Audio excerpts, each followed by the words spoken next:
So I bullet journal, obviously, but my planning system consists of a lot more than just my bullet journal. I wish it could be that simple. I have all of my life figured out in one little notebook, but unfortunately not. I have many other things that help me keep my life together and organized. Today, let's talk about my complete planning system and basically like my 5 main things that I use to keep myself organized and productive. Number 1 is, of course, my bullet journal. I do use this pretty much every day. There are definitely some days where I don't reference this just because I'm really busy, ironically, or maybe I'm just really not busy, so I don't need to use it. It's just not my top priority sometimes, but I do use this at least every week to plan out my entire week, get a good overview of my entire week. And also on the monthly and yearly scale, this is also super helpful. So just to kind of explain, I have an entire video about how to start a bullet journal if you're interested in starting one, or you want to hear about like my complete process for how I make my own bullet journal, but it's divided into different sections. So this is like my yearly planner. It's a future log. I just have a little space for each month, and I can also flip to the second half of the year. Then if I flip to May, then you'll see I have a monthly log after my cover page. So this is a monthly calendar that I use to plan any of my events during May.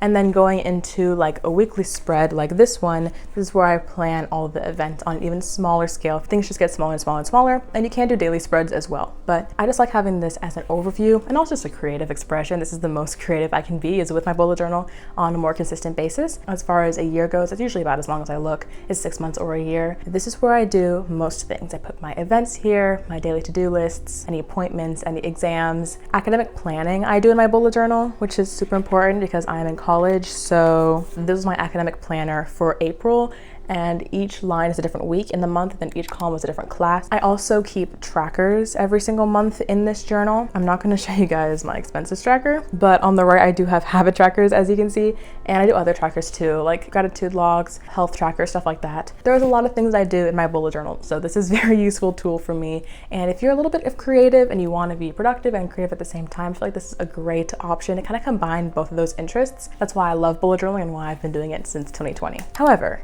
although I do love my journal, this is not the only thing that I use to help plan. So I'm gonna pull out my laptop because the next 4 things are actually all digital ways of planning. So I have nothing against digital planning. A lot of people ask me this because I obviously plan with a physical notebook, and I used to plan with a planner before I bullet journaled, so I do like both of those options. But personally, for the things I'm gonna talk about next, everything that I don't use in my bullet journal, I'm either doing on a very changing scale or a very long-term scale. And so it's hard to keep track of it in a physical notebook. And I'll explain why in just a second. But let me pull up my screen recording. Okay, so the next thing that you might be able to guess that I use all the time is Notion. Now I have a full Notion tour that I made at the beginning of the year. If you want to watch that video, I'll link it down below so you can go check it out. But like I said, I use Notion for more long-term things or more changing things. So one of those is goals. I do set goals every single year, and this is 2023, although it should say 2024. I haven't really updated these like trackers in a while, but this is where I do plan all of my goals in 5 different categories, and I also do some quarterly check-ins and stuff like that. I'm less consistent with it, but because things are always updating over time, and I also like to get very in-depth with my goals and make little like check boxes for myself so I have steps to achieve each goal. Personally, I've just found that it's easier to do it digitally because I have more space rather than having to do it in a spread in my bullet journal where I feel a little bit more constricted. The second thing I use Notion for is content planning.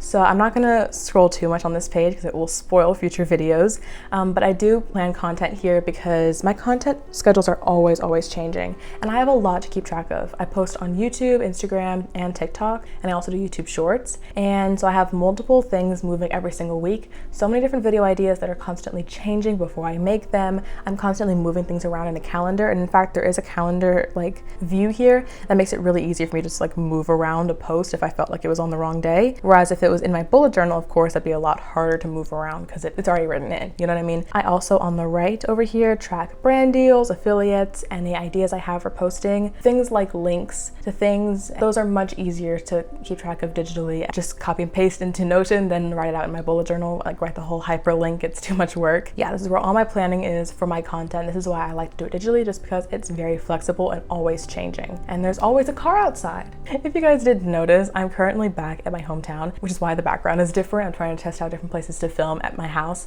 But where I'm sitting, there is a road right out there, that window, and there are these cars that like to drive by very, very loudly. So hopefully it's not too much of a distraction. You guys can't hear it that much. The next thing that I use in my productivity and whole planning system, and you may be surprised by this, but that is actually iCalendar. So let me show you what I have here. Not much. Okay, I'm gonna be so honest, I don't have much in my iCalendar, but I do have things that are much more easier to track digitally in this form of a calendar than in my bullet journal calendar, because like I said, I have a future log in the bullet journal that lasts for the entire year, but there are a lot of things that are maybe planned even further than that, surprisingly enough. Birthdays are of course planned further than that, as they repeat every single year. Maybe a doctor's appointment I scheduled for next year, I can't put in my bullet journal, so I want to put somewhere digitally. Maybe a trip is planned for sometime in the future. It's just easier for me to keep track of things sometimes in my calendar. So as you can see, it's a very sparse calendar. If I actually wrote everything I do every single day, it would be incredibly full, but that's what my bullet journal is for. However, this month I have some birthdays, I have my trip that I'm going on, I have, of course, holidays like Memorial Day that's automatically filled in, some Zoom meetings that I had scheduled here just because Zoom automatically puts it in your calendar whenever you schedule a Zoom meeting. Although I may have things like planned in advance, like trips and stuff throughout the summer, I can still write these things in my yearly future log or in my monthly calendars in my bullet journal when I get to that point. But having a digital calendar helps me plan really far in advance, like I said, for appointments, birthdays, I don't want to forget what days they are, stuff like that. What's also really nice, the Apple system. Whenever you have a contact in your phone or in your calendar for someone's name, like for example, my sister, if I write the year that she was born, it automatically tells you what age she's turning every single year. So it'll say like blank's like 15th birthday or whatever. So that also makes it easier if you don't want to forget what people's age they're turning. It automatically does it in the calendar for you. I'm an Apple girl, what can I say? It does make things simple sometimes. The next two things are less frequently used in comparison to like bullet journaling is huge, Notion is huge, then iCalendar, and then these two little smaller things, but I've really been leaning into them more often recently to keep myself organized and put together. And that is number one, reminders. Reminders are just so helpful for me. In the past year, I've really lent into these. Like I said, I have a bullet journal and I write every single week what I have to do every single day. However, although I have a bullet journal with me most times, like I have it in my backpack or I have it in my desk, sometimes I'm not constantly looking for it. Or maybe, for example, I have a Zoom meeting at 4, but I'm not going to be opening my bullet journal at 3:30 to see that I've won it for, right? So having a reminder on my phone, which I am constantly looking at, it's my phone, like we're all addicted to them. Having a reminder pop up at the exact time that I need it to has become really helpful. So a lot of times I will find like to-do lists overlapping on my reminders and my bullet journal, just because I think the reminder is helpful to have them pop up at a certain time. I don't like when I wake up in the morning to have 10 reminders. I like for them to be spread out during the day, that way I don't completely ignore them. So I have things, just random things here, take vitamins, wrapping a Mother's Day gift, going to the mall for XYZ. And also, this is one more thing that I like to do for far in the future. Let's say I got a 3-month free trial for some subscription service. Obviously, I'm not gonna remember when the 3 months are over. So the minute I start the subscription service, I set a reminder for 3 months in the future, and that way whenever that day pops up, I'll automatically know, hey,